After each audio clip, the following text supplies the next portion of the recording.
नाज़रीन आदाब, मैं हूँ युसरा और आप देख रहे हैं एमएमसी न्यूज़ इंडिया। नाज़रीन, अगर आपने अभी तक हमारे चैनल को सब्सक्राइब नहीं किया तो आज ही हमारे चैनल को सब्सक्राइब करें ताकि आप सच्ची और अच्छी खबरें सबसे पहले देख सकें। नाज़रीन, हमारे साथ ख़ास बातचीत करने के लिए मौजूद हैं डॉक्टर मुमताज़ आलम रिजवी साहब। नाज़रीन, आज हम उनसे कुछ खास बातचीत करेंगे। मुमताज़ साहब, माइनॉरिटी मीडिया सेंटर में आपका बहुत बहुत खैर मकदम है। जी शुक्रिया बहुत बहुत। मुमताज़ साहब, जमीयत उलमाए हिंद की जो वर्किंग कमेटी हुई थी उस पर ऐसा क्या कहा गया है कि उस पर हंगामा बरपा है, इस बारे में आप क्या कहेंगे?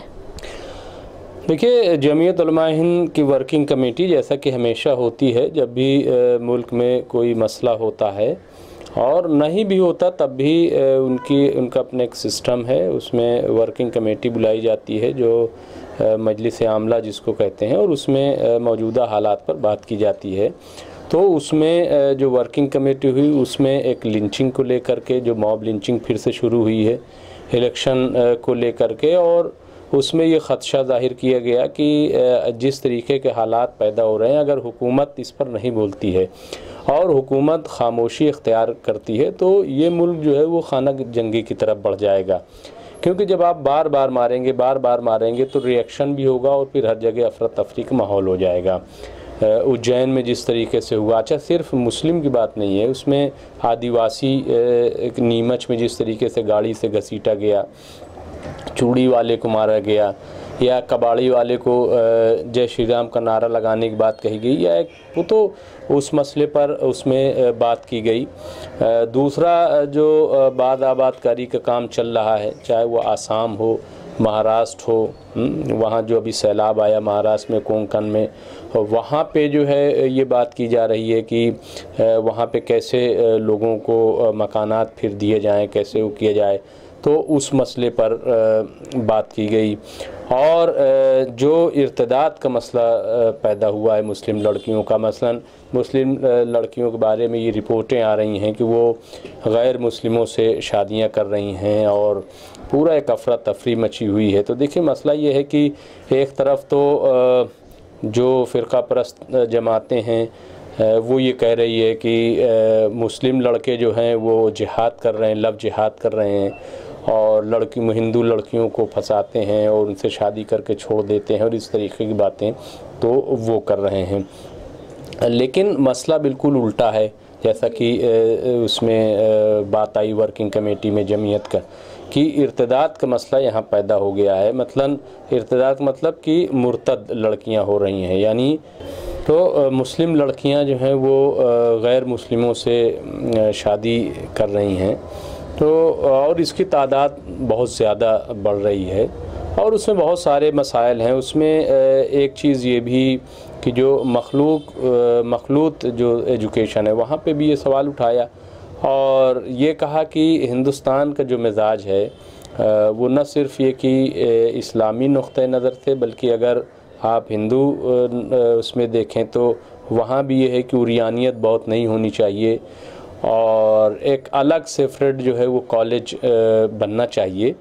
तो देखिए, ये चूँकि हालात जिस तरीके से रोज़ बरोज़ पैदा हो रहे हैं, जो मामलात सामने आ रहे हैं, तो इसके पेश नज़र उन्होंने गालिबन ये बात कही है, और उसको तालिबान से जोड़ दिया गया, क्योंकि तालिबान भी जो है वो को एजुकेशन को मना करता है।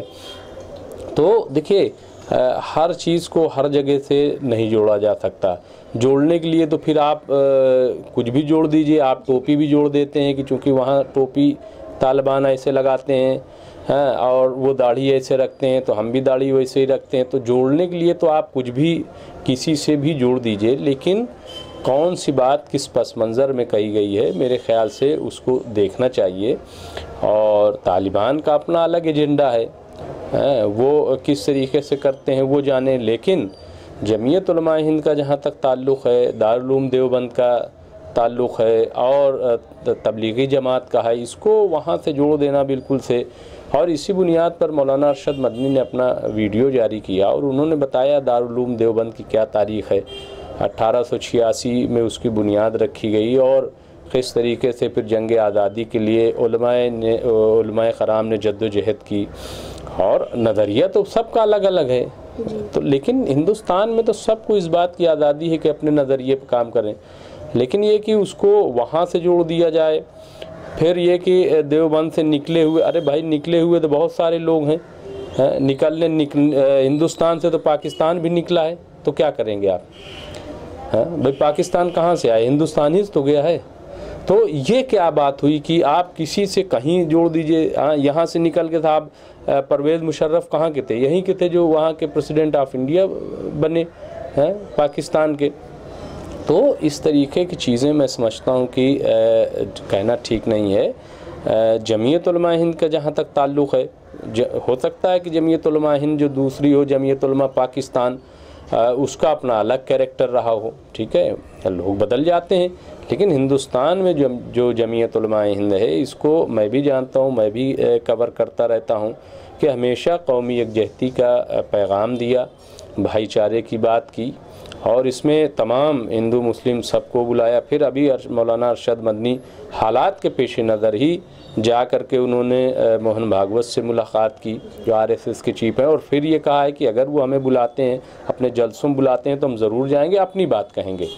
तो अब इन तमाम चीज़ों को देखते हुए फिर भी आप अगर कोई चीज़ कहते हैं और बेसर पैर के साहब इसको बंद कर दीजिए, उसको बंद कर दीजिए, तो आप ये तो मतलब कैसे आप इस तरीके से किसी पे ब्लेम कर सकते हैं? फिर वाइट पेपर भी जारी हुआ जब अटल बिहारी वाजपेयी की हुकूमत थी, तो जो मदारिस हैं, कोई आज तक साबित नहीं कर पाया कि यहाँ के जो भी मदारिस हैं वहाँ दहशतगर्दी दी जाती है। तो इसलिए इस तरीके की बातें मैं समझता हूँ कि फजूल बातें हैं।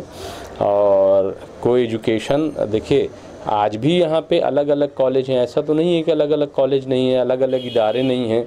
हाँ, और उन्होंने कभी अलीगढ़ में सवाल नहीं उठाया, मौलाना अरशद मदनी ने कभी उन्होंने जामिया पर सवाल नहीं उठाया, कभी दूसरे इंस्टीट्यूशन पर सवाल नहीं उठाया।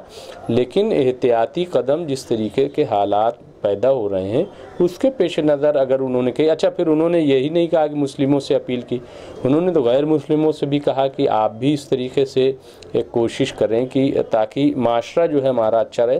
तो मैं समझता हूँ कि इसको बहुत पॉजिटिव वे में लेना चाहिए, और किसी से कोई चीज़ इस तरीके से जोड़ देना फौरी तौर पर ये बहुत जल्दबाजी होगी। जी मुमताज़ साहब, जमीयत को तालिबान से जोड़ना किस हद तक जायज़ है, इसके बारे में आप क्या कहेंगे? देखिए, वही मैंने बात कही कि जमीयत को तालिबान से जोड़ देना और ये कह देना, वो जैसा कि डॉक्टर प्रवीण तोगड़िया ने कहा कि ये यहाँ पे वही माहौल पैदा हो जाएगा और जो अफ़गानिस्तान का है और यहाँ तालिबान आ जाएंगे, हाँ, और सब मतलब अजीब व गरीब मामला है कि मसलन इतने दिनों से यहाँ पे मुग़लों ने हुकूमत की, तब इनको ख़तरा नहीं था। हाँ, तब यहाँ पे मंदिर भी रहे, तब यहाँ पे धर्म की आज़ादी भी रही। हाँ, 9 रत्नों में अकबर के ज़्यादातर अक्सरियत हिंदुओं की थी, राजपूतों की थी, तब कोई ख़तरा नहीं पैदा हुआ। लेकिन अंग्रेज़ जब आए और उन्होंने एक फूट डालो शासन करो की पॉलिसी अख्तियार की, और फिर हिंदू मुस्लिम का एक मसला खड़ा हुआ, तो उसके बाद से इन लोगों को ख़तरा पैदा हो गया। ख़ास मैं सब की बात नहीं कर रहा हूँ, हिंदुस्तान में अक्सरियत ऐसी है जो समझती है चीज़ों को, लेकिन ऐसे लोग कि जिनका कोई एजेंडा नहीं है, जो नेता बनना चाहते हैं, सिक्योरिटी चाहिए, गलत बयानी करो। प्रवीण तोगड़िया कहाँ खो गए थे? हाँ, क्या हैसियत इनकी है आज की तारीख़ में? हाँ, कोई हैसियत नहीं है, लेकिन एक ऐसा बयान दे दिया, लाइट में आ गए, मीडिया में आ गए। तो ये सब मीडिया में बने रहे, इनका कोई मतलब ऐसा खैर ख्वाही नहीं है, इनको मुल्क से मोहब्बत है ही नहीं है, ये चाहते ही नहीं कि मुल्क में जो है वो ग्रोविंग वो बने। हाँ, उनको इससे मतलब नहीं है कि पानी के जो मसले हैं कैसे हल हों, इनसे इसका मतलब नहीं कि बेरोज़गारी जो है वो कैसे दूर हो, इनसे इससे कोई मतलब नहीं है कि जो आबो हवा है हमारी वो ठीक हो, इनसे इससे कोई मतलब नहीं है कि दूसरे मुल्कों से हमारे अच्छे रिश्ते कैसे हों, कैसे हमारे लोग बाहर जा कर के काम करें, इनसे इससे कोई मतलब नहीं है कि हमारी गंगा कैसे साफ़ हो, जमुना कैसे साफ़ हो, और भी जो नदियां हैं वो कैसे साफ़ हों। तो इनसे कोई इससे लेना देना नहीं है। ये सिर्फ ऐसी बात करेंगे जो झगड़े वाली, और चूंकि तालिबान इस वक्त एक इशू बना हुआ है तो उससे जोड़ करके और ये कह दिया कि साहब तबलीगी जमात बंद कर दो, और जमीयत उलमा बंद कर दो और ये सब इदारे बंद कर दो, इनका होता। देखिए, अगर वाकई किसी के दिल में कोई चीज़ है तो इदारे बंद करने से थोड़ी होता है, चीज़ें तो दिल में होती हैं ना। किसी के दिल को कैसे बंद कर दोगे? अगर किसी ने वाकई सोच लिया है कोई ऐसी चीज़ और उसको करना है तो आप कैसे बंद कर देंगे? हैं? तो ये सब मैं समझता हूँ कि सब बकवास बात है। तालिबान का अपना एजेंडा है, वहाँ के अपने मसाइल हैं, अफ़गानिस्तान के अपने मसाइल हैं। हाँ, और ना वहाँ कोई अभी गया है। भाई प्रवीण तोगड़िया कितनी बार अफ़गानिस्तान गए हैं? हाँ, वहाँ पे जो अलग अलग ग्रुप्स हैं, हाँ, अलग अलग मसले हैं, हाँ, क्या वो उनको जानते हैं? हाँ, तो इसलिए मैं समझता हूँ कि किसी को किसी से जोड़ देना। फिर मौलाना अरशद मदनी ने कहा कि भाई आपने ये कह दिया कि तबलीगी जमात जो है वो माँ है तालिबान की और दारुल उलूम देवबंद बाप है, तो जमीयत उलमा हिंद क्या है? इसका जवाब दीजिए। तो इसीलिए मैं समझता हूँ कि ये मुनासिब नहीं है और हिंदुस्तान की जो भी जमातें हैं उनको हिंदुस्तान के पस मंज़र में देखना चाहिए। हिंदुस्तान हमेशा अमन का गहवारा रहा है। यहाँ तमाम मज़ाहिब के लोग, तमाम मसलक के लोग, तमाम फ़िरक़ों के लोग बहुत मिलजुल के रहते हैं। उनका सब बहुत, और दुनिया में इसके लिए पहचान भी बनी हुई है। तो इसलिए इस तरीके का माहौल मेरे ख़्याल से नहीं ख़राब करना चाहिए। जी मुमताज़ साहब, बहुत बहुत शुक्रिया। जी शुक्रिया बहुत बहुत। नाज़रीन, आज हमारे साथ ख़ास बातचीत करने के लिए मौजूद थे डॉक्टर मुमताज़ आलम रिजवी साहब। तो नाज़रीन, हम फिर हाजिर होंगे कुछ बड़ी खबरों के साथ। तब तक के लिए हमें दीजिए इजाज़त और देखते रहिए MMC न्यूज़ इंडिया और हमारे चैनल को ज़्यादा से ज़्यादा सब्सक्राइब कीजिए। शुक्रिया। खुदा हाफिज़।